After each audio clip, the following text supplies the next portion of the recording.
Mas assim, de lá para cá, né, aceitando esse chamado de Deus na sua vida, correspondendo principalmente ao chamado de Deus, né, qual que foi a maior dificuldade que você encontrou de dizer hoje? Hoje eu sou uma consagrada, né, do carisma da comunidade Maria Serva da Trindade. Qual que foi o maior desafio? Vou começar por uma palavra, né, que o meu fundador uma vez profetizou sobre a minha vida, né, duas palavras que fundamentam assim a minha, três palavras, né? Primeiro que uma que fundamentou, porque todo chamado ele tem também uma palavra fundante. Além da palavra fundante do seu carisma, ele tem uma palavra fundante pessoal, da sua vocação pessoal.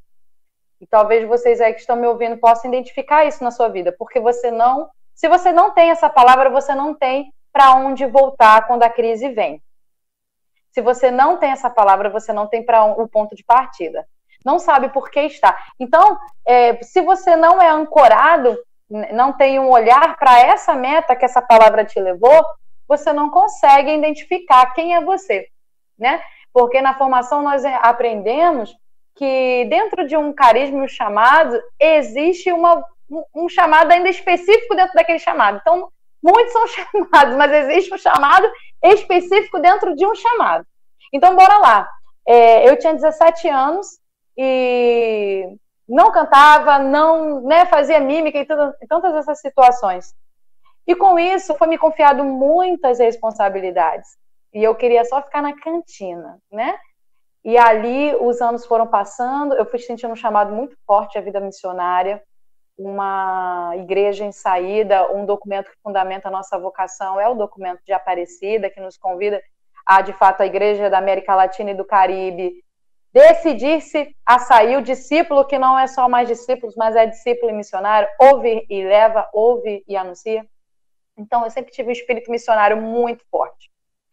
E aí eu fui enviada para uma missão, né, e vamos dizer com 18 anos, e que eu já poderia, né, assumir essa vocação com responsabilidade, e eu tive que aprender tudo. Você vai assumir um grupo de oração, e ali eu aprendi a cantar, e ali eu aprendi a pregar, e no dia da minha pregação, no dia que foi a primeira vez que eu fui pregar, o meu fundador falou assim para mim: você vai pregar. Era 7 horas da manhã, o grupo de oração era à noite, em outro município aqui, outra cidade do Rio.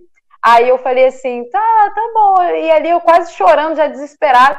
E eu falava assim, mas eu não sei, como que eu vou fazer? E ele trouxe uma palavra que é de Abraão, né? Vocação de Abraão: sai da tua terra e vai para a terra que eu te enviar. Então essa palavra, ela sempre me impulsionou à vida missionária, né? Essa palavra foi a primeira palavra fundante que trazia essa dimensão da saída na minha vida.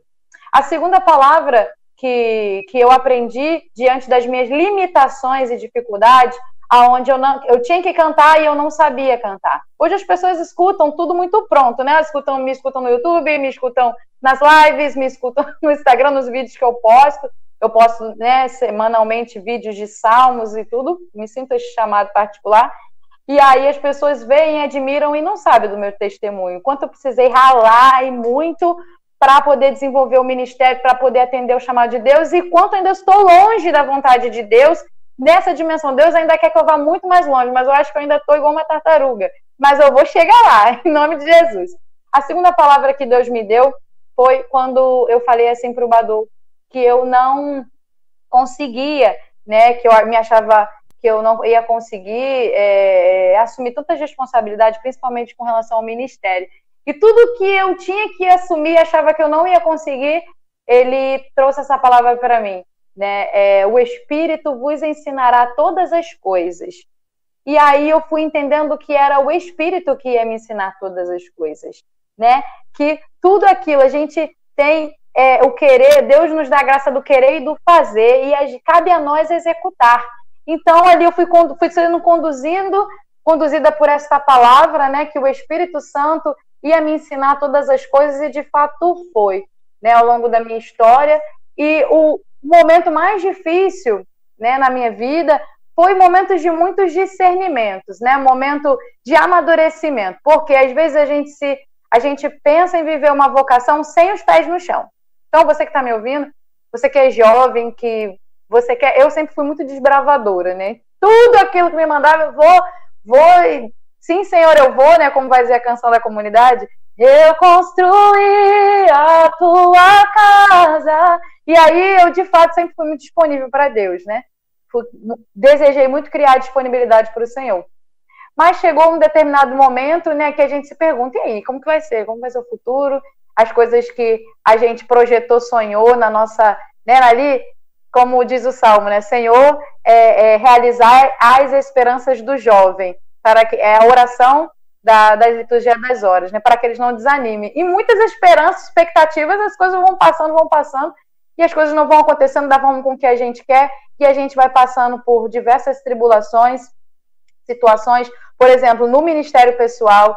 No ministério pessoal, eu já passei diversas dificuldades, assim, que eu falei para Deus assim, Senhor, tira o ministério. Porque o ministério sem unção não serve para nada. Um momento onde você trabalhou, ralou sem saber nada, mas na nossa humanidade ferida pelo pecado, pela vaidade, por tantas essas coisas, eu me vi, vamos dizer assim, no topo.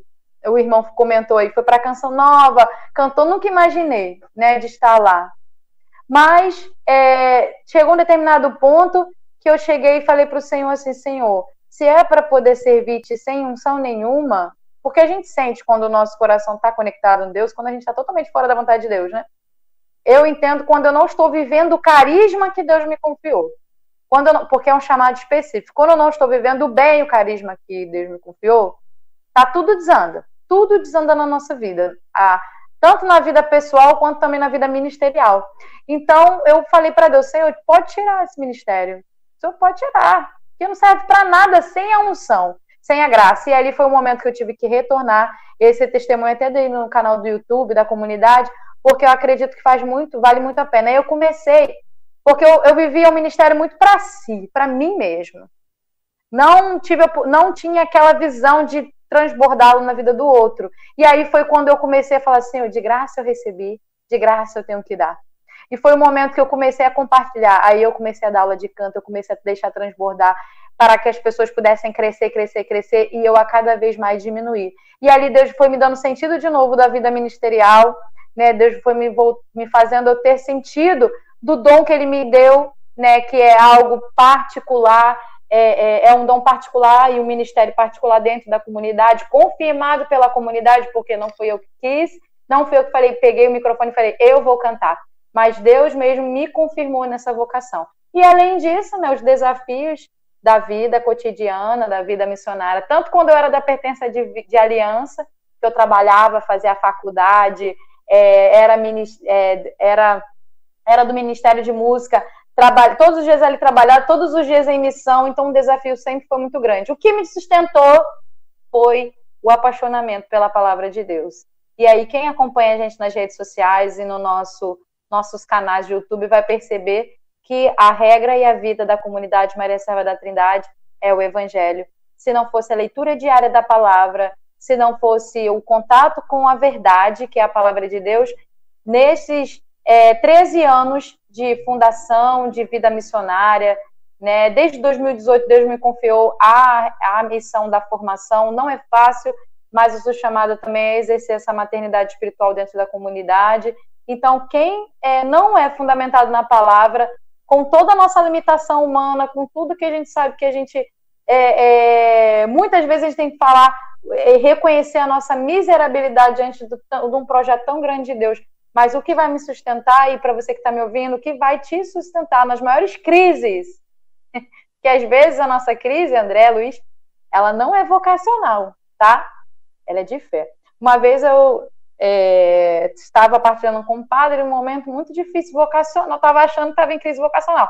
Eu devia ter uns 6 anos de comunidade, uns 2 anos de consagração, e ali o padre olhou bem para minha cara e perguntou assim, minha filha, você está há quantos anos nessa comunidade, nesse caminho? Eu, 6 anos, padre. Aí ele, minha filha, você não está em crise vocacional, sabe por quê? Porque Deus não demoraria 6 anos para falar que aí não era seu lugar. Deus não faria isso com você. Deus é bom, né? E ele falou, você está numa crise de fé, minha filha.